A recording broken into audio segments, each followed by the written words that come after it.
I moved to Tucson as a very, very green 18-year-old. I moved here from Nogales, Mexico, and that was in 1983. I started working immediately. I got off the Greyhound bus at 7 o'clock in the morning, and I started working at Greasy Tonys at 9. I worked there from 1983 until 1987. How did you know to go to Greasy Tonys? So I actually knew someone who worked there, and I had traveled to Tucson the week before to see if he was hiring.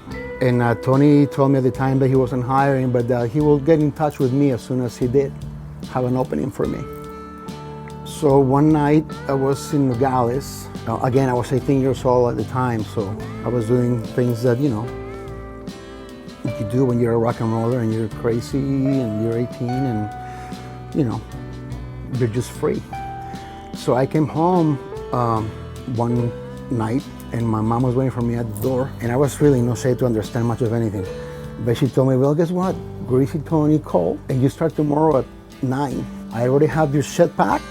You're taking a Greyhound bus to Tucson tomorrow morning. And that's exactly what I did. I was feeling like crap the entire way here. I got off the bus, the original Greyhound bus station, right here on, Congress. And I walked to Greasy Tonys and I waited there for Tony. And that's when my amazing Greasy Tonys journey began. Yes, little did I know at the time, all the great stuff that was gonna happen there. One thing that I think people don't understand about Greasy Tonys is that when you tell them that you work there, people go, oh, so you were flipping burgers. And it was so much more than that. Greasy Tonys was like its own little universe. We knew the guys at Greasy Tonys, so sometimes we just end up in Greasy Tonys after they shut it down, hanging out with those guys, or just, there were a lot of places to go, but that's where it was our hub. I mean, so much stuff happening there. I met so many people. So many amazing things happened to me while I was there. So it really became more than just a job. I mean, I love going there every day. I tell people, listen, at the time, I was here illegally. I knew absolutely no one here. I could barely speak English. Yes, I was flipping burgers, but I never suffered. The opposite, the complete opposite. Some of the best years of my youth were spent there. I will do it all over again in a split second. Tony's was great, bless his heart. So Greasy Tonys was open from 10 a.m. till 3 a.m. And it was a pretty busy restaurant. But believe it or not, most of the business was done from like midnight till 3. Because during the day, Tony's was basically sandwiched between the U of A to the east and 4th Avenue to the west. Two entirely different crowds, right? So during the day, we had all the college kids and all these business people and everything, which was great and everything. But man, once the sun went down, that's when the craziness started, and all the punk kids and all the cool kids and people that I actually related more with, I had more in common with, because I never to this day, and I have to say that nowadays I've been working at the university for 15 years. But I don't relate to this day to the students like I did with kids that come from nothing, which is my story, basically. So I always related with these kids more at a deeper level. Yes. Mm-hmm. Did you work the night shifts? Or No. So I worked the day shift, and I eventually ended up managing both his stores, because I believe, to this day I have a really, really hardcore work ethic. So Tony saw that in me, and I ended up managing both his stores because he was never here in the summer. Tony always went back to New Jersey in the summer, and he drove there because he was afraid to fly. Wow. I didn't know you managed both stores. I did, Wow. the one on Speedway and the one on 6th Street. Wow. I ended up managing them for a few years. That's why to this day I have all the recipes. Right. Oh, and I have them in Tony's handwriting. Oh my God. Amazing. Yes, which so you I got the trash can recipe? Yes. Oh, I still make it here. Talks about the trash I will can. make you some. Oh man, amazing. amazing. But I do, and that's something that I actually want to give back to his family because I'm still friends with Johnny and his daughter. But yeah, which I'm sure they probably already have that too. Yeah. Yeah. Go ahead. But if they wanted, I will be more than happy to give it to them because, rightfully, so it belongs to them, not to me. Yeah. But yeah.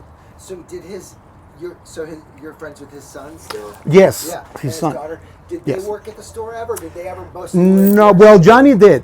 Johnny used to come here from New Jersey all the time, and we became really good friends. As a matter of fact, at the time he used to drive a really nice Corvette, and he used to let me borrow it on weekends to go pick up my girlfriend, who is now my wife of 35 years. So here's this kid that I had to mention that I was actually here illegally at the time.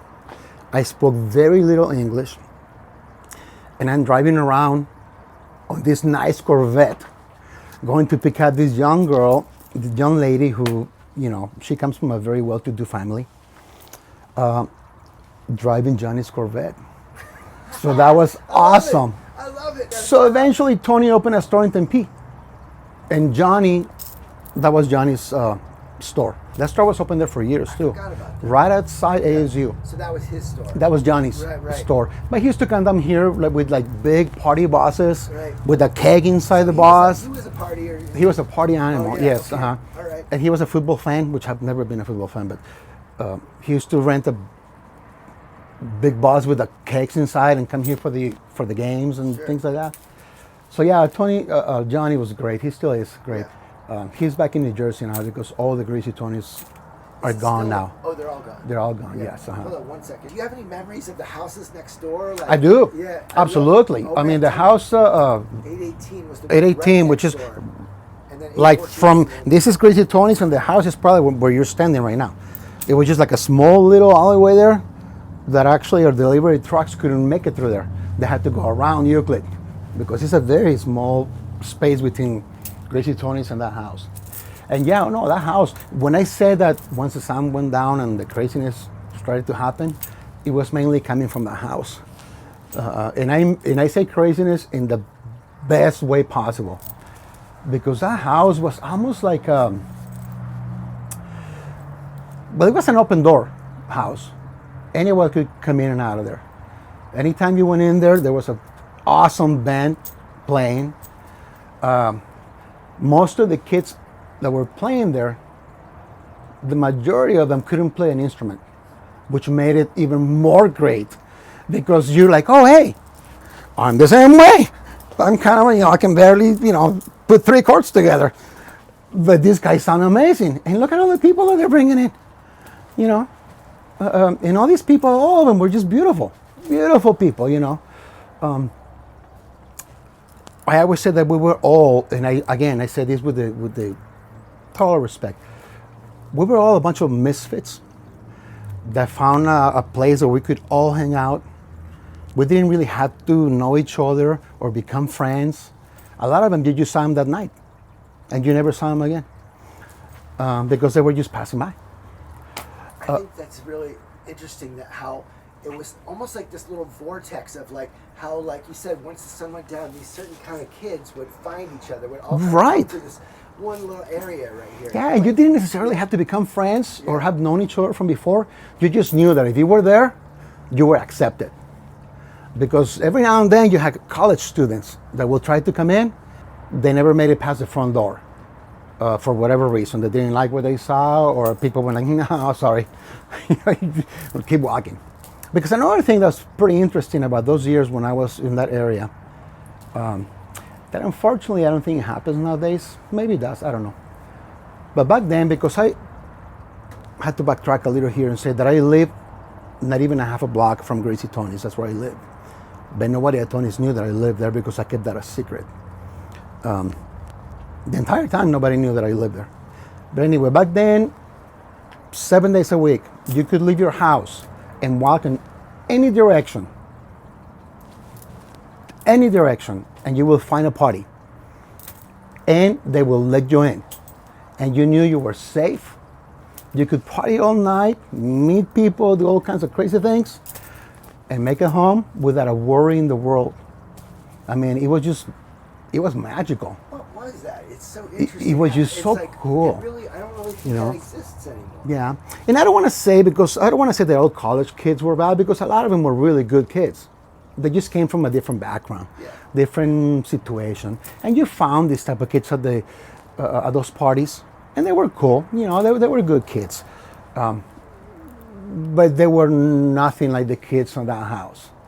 You know what I mean? Yes. And I mean, and I mean that well. You know, I don't mean it bad. It's just. It's one of those things that it really, you know, it is or it's not. You know, you can't fake it. No, totally. It's You like, know, it's almost like you said, like even some of them, even if they went there for whatever reason, they never made it inside, or they weren't really like. Yeah, it was like they're you not know, their place. and I'm hesitant to say it because I don't claim to be, you know, the cool kid or anything, but you're either cool or you're not. You can't fake it.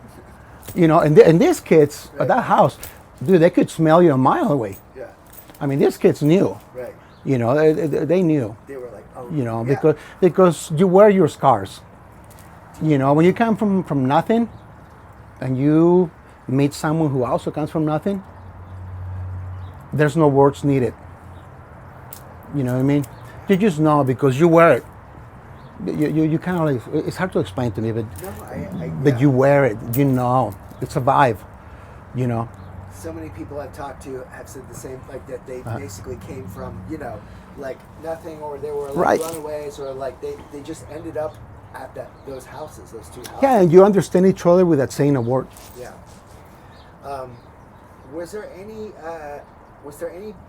like particular bands or parties that stand out that you remember, or was it just more of an overall? No, dude. Yeah, it's a blur. Yes, because you know, it was the '80s. I was very young. Yeah. I was single. Right. I was up, you know, every night late. Yeah. You know, doing crazy things. You know, I went out on a Friday, and I didn't come back to my apartment. I already had a roommate. I always had my own place, and I invited people to live with me. I never moved in with somebody else. So I always wanted to be independent and be able to do my thing. And I didn't come back to the house until like 9:30 on Monday. And I was up the entire time partying. Friday till Monday, without a minute of sleep. And I went to the house, put on my Greasy Tonys shirt, and I started working that Monday at 10. So I was basically out for 4 days. So yeah, my memory, names, I could not tell you a single name of any of the bands I saw there. But I will tell you this, when I said I live east of Greasy Tonys on the other side of that house. And they were like little 2-bedroom houses with a fireplace. I can't remember how many there were. There were like 20 of them right behind the laundromat and Jack in the Box there. They were there for many, many, many years. Awesome little places. But on the place right next to me, the guys that became the San Rubies, and yeah. there was another. Sidewinders. Yes. Yeah. They practiced at one of the houses right next to mine. Which again, there was like a little bit different crowd than the punk kids, right. But they were cool too. Yeah. You know. Yeah. So there was stuff happening everywhere. Yeah. No, you're right. The guy that was the singer named Dave Sloots. Yeah. I believe he was the one that lived there. Right. And sometimes he would record bands there sometimes, so there was music going on. And Yeah. Yeah. Yeah, those houses at the time you could just sleep because it was right, the one right. Like if I stood outside my little house there, I could see the back of the laundromat and the parking lot. And their house was west of me. Yeah. So the doors were always open, and that was the kitchen door that opened to the back of the house, basically. Yep, exactly. That's right. Uh-huh. Yep. And it was always like, hey, you know, what do you guys have? Well, come here to check it out. And we'll go over there. So it was awesome. There was that dirt lot behind, so the parking lot behind Greasy Tonys, and then right behind those two houses was like a dirt lot, and like cars would go right there, and like And you're right, the kitchen opened up right there, and and directly across from me was the laundromat, and then there was a flower shop. Oh yeah. So my house was always full of flowers because They would throw them all. every afternoon they would throw all the flowers that they couldn't sell in the dumpster. And I used to go dumpster diving and my house was always full of flowers because I used to fix them and with flowers all over my house. I got them all out of the dumpster. Everybody like everybody that I interviewed was like, oh, that was the best spot for dumpster diving, like the flowers, Yeah. the Little Caesars pizza, Right. And then you guys, and yeah. And then right next to it, I don't know if you remember, for years it was abandoned. The whole time I was there, it was already abandoned. Like a little tiny little 2-story little house right behind the flower shop and next to us. Yeah. It was like a 2-story. Right. It was fenced in, all boarded up and everything. I don't even know what it used to be. 814, which was 818 was next to Tony's, and 814 was the one. Tony was 828. Yeah. So that little house that was abandoned there, Oh, yeah. I eventually burned all the wood from the house because those little apartments had a little fireplace. Oh, wow. So little by little, we're like, hey, let's go get a door frame. Sure, why not? Just burn it. And burn it. Hey, let's go get one of their windows. Because nobody was there. Nobody came to look, check it, nothing. It'd be interesting to find out what that used to be. I don't know if I mentioned it before, but Tony really, really, for some reason, took me under his wing. Yeah. He really became almost like a father figure to me. He was a father figure to me. And Tony was a tough, Tony was a tough guy from Jersey. It was very hard to get into Tony's heart. I somehow did. I used to drive my bicycle when I worked before I moved next door. I used to live on 21st and Country Club across from the park, so I had a bicycle. I came to here to Tony, and then after my shift, I went to Pima West, and then I drove all the way back home. So I had to get a car. And Tony was very cheap, famous for being cheap with his money. I mean, he did not give you an extra penny. When he knew what I was doing, he's like, oh, let's go look for a car. I'm like, I have no money, Tony. I don't have any way to do it. He's like, you tell me how much you need, and you come talk to me. So I bought a 1968 Volkswagen Bug, yellow, for $300. He said, well, how much you need? Here's $300, go get your car, Alex. You pay me whenever you can. And again, when I say that when you're someone who comes from nothing, and you meet someone who comes from nothing, which Tony also did, by the way. Tony was a very successful businessman, old school. Yeah. He started from nothing, and man, I tell you what, Tony worked 15-hour days, 7 days a week, his entire life. So, so when you meet someone, then you have that in common, there's no words needed. It's something that I don't think you can explain. It's just a vibe. Like, hey, I know where you've been. That's why he connected with you. And we connected. We made a really good connection. Like you're saying, he wouldn't let anybody in, but it's like he saw something in you that. Right. That you And we really stayed friends. Once I left, he understood that I had to leave because, I got married and, me and my wife opened a little business. And, I had to move on. I was there for 4 years. Sure. And they were awesome years. I mean, awesome. I was there from 18 to 22. Yeah. You learned a lot. So those are years where you really, just learning all these things. I was in a different country. I had just moved here from Mexico. And it was just like a kid in a candy store. It really, really, really, that totally applies to me when I moved here. Story. What was your favorite thing on the menu? Oh, the trash can, no doubt. Yeah, and another thing that Tony did to all of us, who was very, very noble, because people don't do that, is that when you work at Greasy Tonys, you could eat as much as you wanted while you were working. Not outside your shift. But if you were like me, from 10 to 6, I could have 10 trash cans if I wanted to. What was on the trash can? Give me the... But at 6:01, I had to leave. So the trash can had, so people talk about it. Like, hey, I tried to make it doesn't taste the same. So 2 things. We had the bread delivered every morning. I can't remember the place, but it was on Speedway across from the Toyota. At the time, there was a great bar there actually called the Embers. I don't know if you remember that bar called the Embers. That's where the Toyota is now on Speedway between Country Club and Alvernon. So across the street from the Embers, there was a bakery there that delivered bread fresh every morning. And he had stuff shipped from New Jersey here, like the meatballs, all that. It came from New Jersey. That was one of the secrets. The other secret is the seasoning, which which I have all the ingredients, but one of the key ingredients, and that's the reason why people can't get it right, sometimes is because one of the ingredients that he used is no longer. I guess it is available, but I don't know if it's legal, but it's hard. It's hard to find because they say it's really bad for you, which is MSG. MSG is what made that seasoning really good.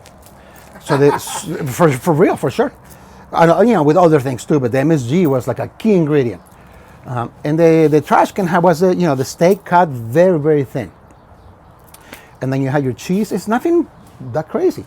It just was made at Greasy Tony's, and that grill was seasoned. No, it didn't have pepperoncinis. It had the steak, cheese, which was white American. To this day, every time I go to a place, I always ask for white cheese. I hate yellow cheese because of that, because it has to be white American. And it had just lettuce, tomatoes, onions, and pickles, and mushrooms. And these were canned mushrooms. I have a friend that me and go back and forth because he likes fresh mushrooms. And I'm like, no, dude, they have to be canned mushrooms. It's just not the same. And that's it. That was it. One thing that I think is just so sad, and it just goes to show you that people don't think about the historic. I don't know how to put it, but the Greasy Tonys sign should have been saved. Oh my God, definitely. That is something that just belongs to the history of that whole area in Tucson, really. Yeah. But that's so sad. but they just took it down like nothing, and I don't even know what happened to it. Oh, no. I wish we could go back in time and be there for the day they demolished it. Right. I mean, that sign should have. It would look amazing in your backyard. I will have it. Yeah. I would have bought it for sure. Yeah. Oh, shit. I remember the one on 6-2. Where was that? 6 near the stadium, or was it? The other one? Yeah. Yeah, the other one was. Wasn't it near Albums kind of? It was basically across from Santa Rita. Okay. In 6th. Oh, okay. Which, strangely enough, is where I work now. Oh, nice. 38 years later, right. something like that. Yeah. I work at the university where the second Greasy Tonys was. That right. piece of land yeah. is where our office is. Right. Which is super strange to me. Really, that's why. And it was right next to the original New Loft Theater. Oh, I'm totally. So right next to it. I used to go there all the time. There was a bicycle shop. Yep. And then you went to the little stairs. Yep. And that was the New Loft. It's right there, yeah. Yes. I love the old New Loft. Yeah. And then west of it, there were a couple of Zachary's Pizza, maybe was cool. I vaguely remember that. There were a couple of other real restaurants that, at the time. But that second store on 6th Street, it was busy and he made good money, but it didn't really have the magic of the Monroy Speedway.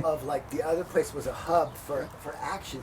Yeah. Nowhere else in Tucson was open till 3 in the morning. No one. They were the only, Yes. Yeah. Yeah. But and that's what I love too about those hours. They when I said that the crazy wild. came out, Yeah. because you met people from all kinds of different types of personalities and groups and everything, but they all got along. It was really, really cool. Right. And Tony's was the reason why everybody was there, basically, and the house next door, obviously. Yeah. But those two combinations were magic. Yeah. Greasy Tony's was a great place.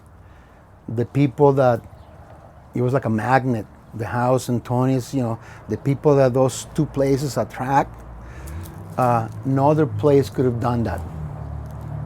It was just that house and that business together, because we were all basically the same. We were all searching for the same, I guess you can say. We were all at this right age, around the same age. All of us at the beginning of our dreams, trying to find our way, trying to find out who we were. I still have friends that I made back then that they're my friends to this day, which again, it's thank you, Tony, because they're awesome people. Greasy Tonys. If you weren't there, there is no way to describe to you what you missed. There's just no way. You can't explain it. Thank you so much, man. Yeah. All right, man. Yeah. My pleasure. Yeah, it was really, that was great.